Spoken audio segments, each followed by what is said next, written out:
அன்புள்ளம் கொண்ட விஆஸ்டோ டிவி நேயர்களே வணக்கம். திருவரங்கம் ஸ்ரீ ரங்கநாத துணையுடனும் பழனி ஸ்ரீ பாலதந்தாயுதபாணி அவர்களுடனும் நான் உங்கள் ஜோதிடர் வெங்கடேஸ்வரன். இப்போ நம்ம எதை பத்தி பார்க்க போறோம்னா ஜூலை மாத பலன்களை பத்தி பார்க்க போறோம்.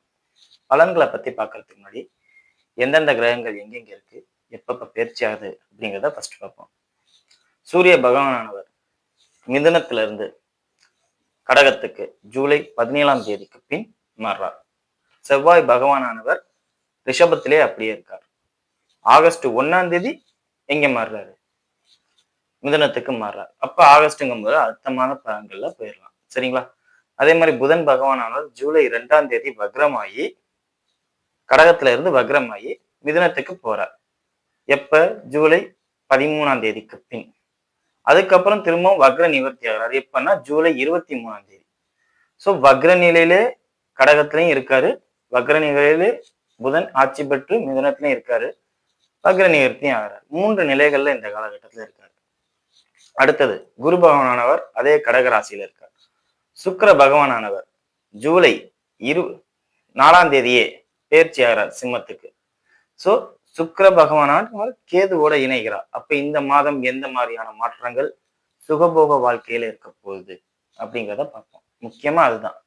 சனி பகவானானவர் எப்பவும் போல மீனத்திலையும், ராகு பகவானானவர் கும்பத்திலையும், கேது பகவானானவர் சிம்மத்திலையும் இருக்கார். இது இந்த காலகட்டத்துல இந்த ஜூலை மாதத்துல இருக்கக்கூடிய கிரக சஞ்சாரங்கள். இதனால பொதுவா என்ன நடக்கும் அப்படின்னு பார்த்தா, வாகனங்கள்ல இப்ப நம்ம கூட பார்த்தோம், போக்குவரத்துல நிறைய கொண்டு வந்திருக்காங்க தமிழக அரசு அப்படிங்கிற மாதிரி நிறைய பார்த்தோம். அதிலே ஏதாவது குறை ஏற்படும். அந்த குறை வெளியில வரும். ஜூலை 4க்கு அப்புறம் இதெல்லாம் பார்ப்பீங்க. காது கொடுத்து கேட்கலாம். நியூஸ்லயே நம்மலாம் பார்க்கலாம். வாகனங்கள்ல இந்த மாதிரி நடந்துச்சு, ஃப்ராட் நடந்திருக்கு, ஏமாத்திட்டாங்க, ஓட்ட வாகனத்தை பழைய வாகனத்தை மறுசீர் பண்ணி கொண்டு வந்துட்டாங்க. வேணா சுக்கிரன் கேதுவோட இணையுது. அப்ப பழச புதுசு மாதிரி பெயிண்ட் அடிச்சு கொண்டு வந்தாங்க அப்படிங்கிற மாதிரி தான் இருக்குமே ஒழிய எதுவுமே புதுசா இருக்காது. அந்த மாதிரி உள்ள அமைப்புகள் வாகன ரீதியா இது நடக்கும். அதே மாதிரி கோல்டு ரிலேட்டடா, ஜுவல்ஸ் ரிலேட்டடா உள்ள விஷயங்கள் நிறைய பாதிக்கப்படும். குறிப்பா இந்த துணி சம்பந்தப்பட்ட இடங்கள் வேலையாய் இருக்கும்ல, ஆடம்பரமா காமிக்கிற விஷயங்கள்லாம் அரசாங்கம் இந்த நேரத்துல எதிராக செயல்படும். அவங்களுக்கு எந்த ஸ்கீமும் கிடைக்காது அப்படிங்கிற மாதிரி கொண்டு வருவாங்க அப்படிங்கிறத சொல்லலாம். இது பொதுவா பிசினஸ் ரிலேட்டடா. இப்ப 12 ராசிகளுக்கும் எப்படி இருக்கும் அப்படிங்கிறத வாங்க பார்ப்போம். தனுசு ராசி அன்பர்களே, ராசியாதிபதி குரு அஸ்தமனமாகிறார். இதுதான் மெயின். மற்றதெல்லாம் சைடு தான். 7ஆம் அதிபதி வக்ரமாகிறார். இதுவும் முக்கியமான மெயின். ஏன்னா ஒரு மனுஷன் தன்னை நம்புறான், தன்னோட நண்பர்களை நம்புறான், இல்ல ஆண்களாக இருக்கும் பட்சத்தில் மனைவியை நம்புறாங்க, பெண்களாக இருக்கும் பட்சத்தில் கணவனை நம்புறாங்க. அடுத்தது அவன் தொழிலை நம்புறான், அவன் சந்தோஷத்தை நம்புறான், அவன் அம்மாவை நம்புறான். அப்பாவை கூட எவனும் மதிக்க மாட்டாங்க. இது உண்மை. பிராக்டிக்கலா எல்லா வீட்லயும் நடக்குது. அந்த அப்பாவோட 9ல கேது வந்து மாட்டிக்கிட்டார். 1, 4, 7, 9, 10 மாட்டிக்கிச்சு. சரி, எதுதான் நல்லா இருக்கு? 5 மட்டும்தான் நல்லா இருக்கு. எங்க 5மே 6ல போய் மாட்டிக்கிச்சு. அப்ப 2, 3 மட்டும்தான் நல்லா இருக்கு. 2, 3 மட்டும்தான் சிறப்பா இருக்கு, சிறப்பா இயங்குது. அப்புறம் சந்திரன் கோச்சாரத்துல சந்திரன் எங்க போறாரோ அதுக்கு தகுந்தாப்புல. சோ இந்த நேரத்துல உங்க வருமானத்தை நம்புங்க, உங்க வாய் திறமையை நம்புங்க, உங்க துணிச்சல் நம்புங்க. மனசு தைரியமா இருக்கா அதை நம்பி இறங்க. மனசு தைரியமா இல்லையா அப்ப அதை நம்பவே வேண்டாம். பார்த்துக்குவோம். இந்த மாசம் பூராவே உங்களுக்கு தள்ளி போடுற மாசம். தள்ளி போடு, அப்புறம் பார்த்துக்கலாம், கொஞ்ச நாள் ஆகட்டும், ஓகே இருக்கட்டும், பண்ணிக்குவோம், செஞ்சுக்குவோம் அப்படின்னு எல்லாத்தையும் நீங்க அலட்சியப்படுத்துறவர் கிடையாது. ஆனா இந்த நேரத்துல இந்த மாசம் நீங்க அலட்சியப்படுத்தி தான் எல்லாத்தையும் ஓட்டுவீங்க.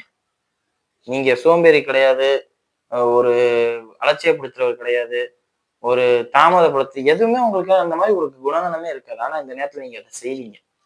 செஞ்சாதான் உங்களுக்கு குழப்பம் நீட்டா ஓடிட்டு இருக்குன்னு அர்த்தம். இல்லாட்டி ஏதோ ஒண்ணு எங்கேயோ ஒண்ணு உட்கார வைக்க போகுது உங்களை அப்படிங்கிற மாதிரி அமைப்பு.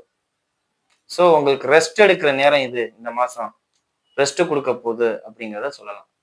சோ ரொம்ப ரொம்ப கவனமா எந்த மாதிரியான விஷயங்கள்ல நம்ம ஈடுபடணும் அப்படிங்கிறத பாருங்க. குழந்தைகளாக இருக்கும் பட்சத்தில் தந்தை உங்களை அடிக்கிறதே நல்லதுக்குத்தான் அப்படின்னு நினைச்சுக்கோங்க.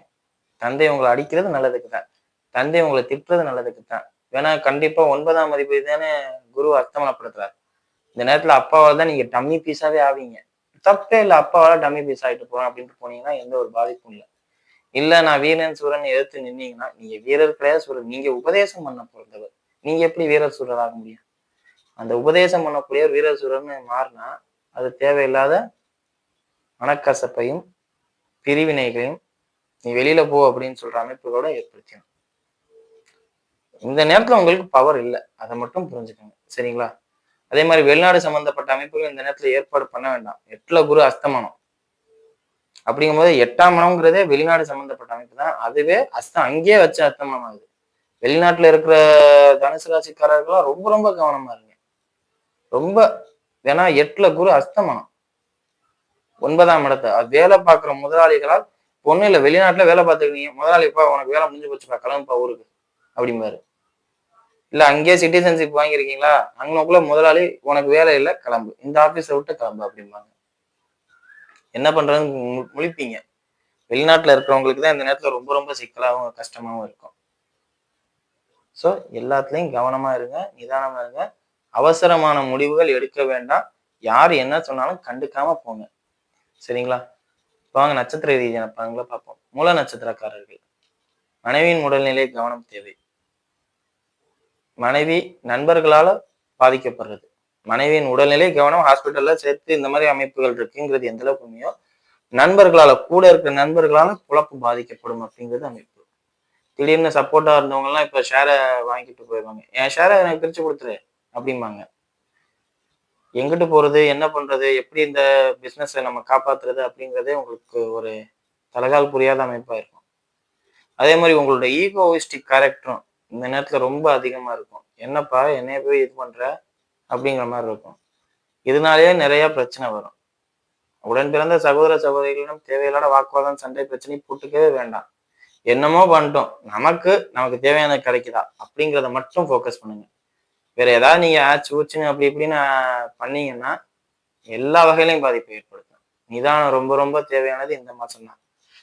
ராசியாதிபதி அஸ்தமனம், 9ஆம் இடத்தில் நட்சத்திராதிபதி, 9ஆம் இடத்து அதிபதி தான் அந்த ராசியாதிபதியை அஸ்தமனப்படுத்துறார் அப்படிங்கிறத நல்லா ஞாபகம் வச்சுக்கணும். அப்ப இந்த அமைப்பு தந்தையால் உங்களுக்கு ஏதோ ஒரு பெரிய ஆப்பு காத்திருக்கு அப்படிங்கிறது உண்மை. எந்த விஷயமா இருந்தாலும் தந்தை சமாளிப்பாரு, நீங்க ஒதுங்கிக்கிங்க. நீங்க உங்களை அமைதியா இருந்தீங்கன்னா அவங்க இப்ப ஒண்ணும் இல்லை, 10 பேர் இருக்கிற இடத்துல அப்பா நம்மளை அசிங்கப்படுத்துறா, அசிங்கப்படுத்தட்டும், தப்பே இல்லைன்னு நினைச்சிட்டு போங்க. அதுதான் உங்களுக்கு சிறப்பு. இல்ல நான் அப்படி பண்ணுவேன் இப்படி பண்ணுவேன் அப்படின்னு நினைச்சீங்கன்னா அதுதான் உங்களுக்கு பெரிய லாஸை கிரியேட் பண்ணும் அப்படிங்கிறதே சொல்லலாம். சரிங்களா?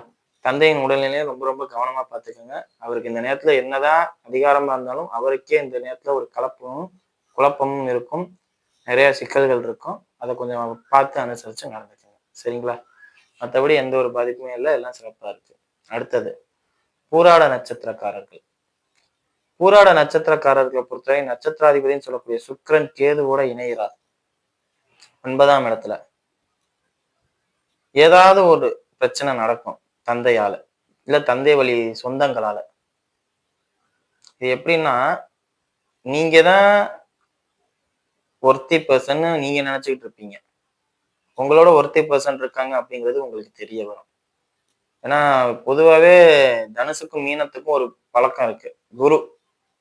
குருக்களுக்கு ஒரு பழக்கம் இருக்கு. நான் தான் ஒர்த்தி பர்சன் நினைக்கிறது. அந்த ஒர்த்தி பர்சனை குருவை அஸ்தமனப்படுத்தி 9ஆம் அதிபதி, அப்போ அப்பா இல்ல அப்பா வழி சொந்தங்கள் அவங்களால யாரோ ஒருத்தர் நீ டம்மி தான்ப்பா அப்படின்னு சொல்லி அந்த நட்சத்திராதிபதியும் போய் 9ஆம் இடத்துல இருக்கிறனால சுத்தமா லாக் பண்ணிடுவாங்க. நீ மட்டும் ஒருத்தி பர்சன் நினைக்காத, உன்னோட பெரியாள் நிறைய பேர் இருக்காங்க அப்படிங்கிறத உங்களுக்கு புரிய வைப்பாங்க. இது எல்லாமே தந்தை வழி சொந்தங்களாலே நடக்கும். அதே மாதிரி கிளாஸ் டீச்சர்ஸ், நீங்க தான் பெஸ்ட் ஸ்டூடெண்டா இருப்பீங்க. உங்க கிளாஸ்ல நீங்க தான் பெஸ்ட் ஸ்டூடெண்டா இருப்பீங்க.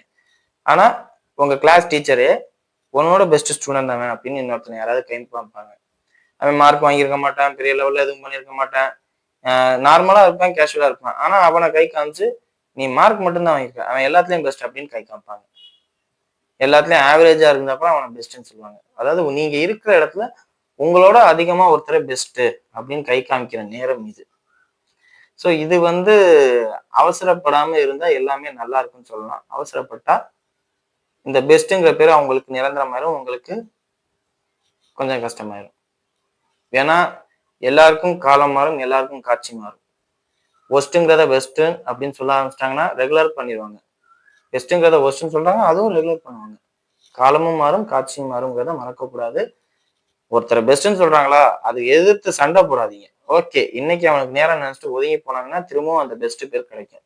இல்ல பெஸ்ட் பேர் அவங்களுக்கே நிரந்தரமாயிரும் அப்படிங்கிறத சொல்லலாம். சண்டை போட்டோம்னா குருவா இருக்கணும். குரு செவ்வாயா மாறினா அஸ்தமனப்படுற போது செவ்வாயா மாறுவாங்க, அது இயல்புதான். அப்ப அது எல்லாமே பாதிக்கப்படும் அப்படிங்கிறத சொல்லலாம். சரிங்களா? நல்லா ஞாபகம் வச்சுக்கோங்க. நீங்க இருக்கிற இடத்துல ஒருத்தர் உங்க எதிர்த்து பெஸ்ட்ன்னு வருவாரு. அந்த பெஸ்ட்ன்னு சொல்லிட்டு விட்டுருங்க. நீங்க எதிர்த்தீங்கன்னா தான் அவர் நிரந்தரமான பெஸ்டாவே மாறுவாரு அப்படிங்கறத சொல்லலாம். இல்ல அவருக்கு அதுதான் விதினா அது யதார்த்தமாவே நடக்கும். சரிங்களா? அடுத்தது உத்திராட நட்சத்திரக்காரர்கள். உத்திராட நட்சத்திரக்காரர்களை பொறுத்தவரையும் தொழில் நல்லா இருக்கும். தொழில்ல எந்த குறையும் இருக்காது, சிறப்பா ஓடிடும். ஆனா அந்த தொழில சம்பாதிக்கிற பணத்தை நீங்க எப்படி பயன்படுத்துறீங்க அப்படிங்கிறதுதான் விஷயமே. வீட்டுக்கு கொண்டு வர போறீங்களா, இல்ல வெளியில நண்பர்களுக்கு செலவு பண்ண போறீங்களா, இல்ல கடன் கட்ட போறீங்களா? மொத்தத்துல கையிருப்பு குறைஞ்சுக்கிட்டே இருக்கும். ரூபாய் சம்பாதிப்பீங்க, ரூபாயும் காணாம பண்ணிடுவீங்க. ஏன்னா சுக்கிரன் கேதுவோட இணைஞ்சு 9ஆம் இடத்துல இருக்கு. அதாவது உங்க நட்சத்திராதிபதினு சொல்லக்கூடிய சூரியனோட வீட்டுல இருக்காங்க. செல்வத்தை கரைக்கும் இந்த நேரம் உங்களுக்கு. செல்வம் உங்க வீட்டை விட்டு கரையும். யாருக்கு தெரியும்? நிறைய பேர் பேங்க்ல நகை, வீட்டுல இருக்கிற நகையை பேங்க்ல கொண்டு போய் வைப்பீங்க. இல்ல வீட்டுல இருக்கிற பத்திரத்தை கொண்டு போய் பேங்க்ல வைப்பீங்க. செல்வம் கரையிற நேரம் இது. கவனமா இருங்க. எந்த ஒரு விஷயத்தையும் ரொம்ப நம்ப வேண்டாம், நம்பி ஏமாற வேண்டாம். சரிங்களா? மற்றபடி எந்த ஒரு பாதிப்பும் இல்லை. அதாவது நம்பிக்கைக்குரிய விஷயங்களை நம்புங்க, நம்பக்கூடாத விஷயத்த நம்பாதீங்க. நம்புற மாதிரி இருக்கு அப்படிங்கிற ஒரு விஷயத்த கூட நம்ப வேண்டாம். ஏன்னா அது முழுமை இல்லை அப்படிங்கிறத தெரிஞ்சுக்கோங்க. வேலையாட்கள் இந்த நேரத்துல உங்களுக்கு உண்மையான விசுவாசிகளா இருப்பாங்க. நல்லா சம்பாரிச்சு தருவாங்க. தொழிலதிபர்களுக்கு, தனுசு ராசியில உள்ளவங்களுக்கு நல்ல நேரம். நீங்க இந்த நேரத்துல உடல்நிலை முடியாம படுத்திருக்கணும். நீங்க படுத்தாலும் உங்க வேலைக்காரங்க உங்களுக்கு உண்மையா உழைச்சு தருவாங்க. உண்மையிலே அந்த விஷயத்துல ஆண்டவன் உங்களுக்கு கொடுத்த அழகு பார்க்குது. ஆனா அந்த பணத்தை நீங்க கையில வச்சுக்குவீங்களாங்கிறத உறுதி சொல்ல முடியாது. இப்ப உடல்நிலை சரியில்லைன்னா அந்த பணம் அவங்க சம்பாரிச்சு நம்மள்ட்ட கொடுப்பாங்க. அந்த பணத்தை நம்ம ஹாஸ்பிட்டல்ல கொண்டு போய் கொடுப்போம். இதுதான் விஷயம். சோ இந்த காலகட்டம் உங்களுக்கு உங்க கூட உண்மையான விசுவாசிகள் யாரு அப்படின்னு தெரிஞ்சுக்கக்கூடிய காலகட்டம். அதனால சரியா பயன்படுத்தீங்கன்னா எப்பவுமே நீங்க நம்பர் 1 இருக்கலாம் அப்படிங்கிற ஒரு அமைப்பை கொடுக்கும். சரிங்களா? மற்றபடி எல்லா விஷயங்களையும் சிறப்பா இருக்கு அப்படிங்கிறத சொல்லலாம். வீடியோ இப்பதான் ஃபர்ஸ்ட் டைம் பார்க்கறதா லைக் பண்ணுங்க, ஷேர் பண்ணுங்க, கமெண்ட் பண்ணுங்க. சேனலை மறக்காம சப்ஸ்கிரைப் பண்ணுங்க. வேற எதுவும் ஜோதிட ஆலோசனைக்கு கீழே உள்ள நம்பருக்கு கால் பண்ணுங்க. நன்றி.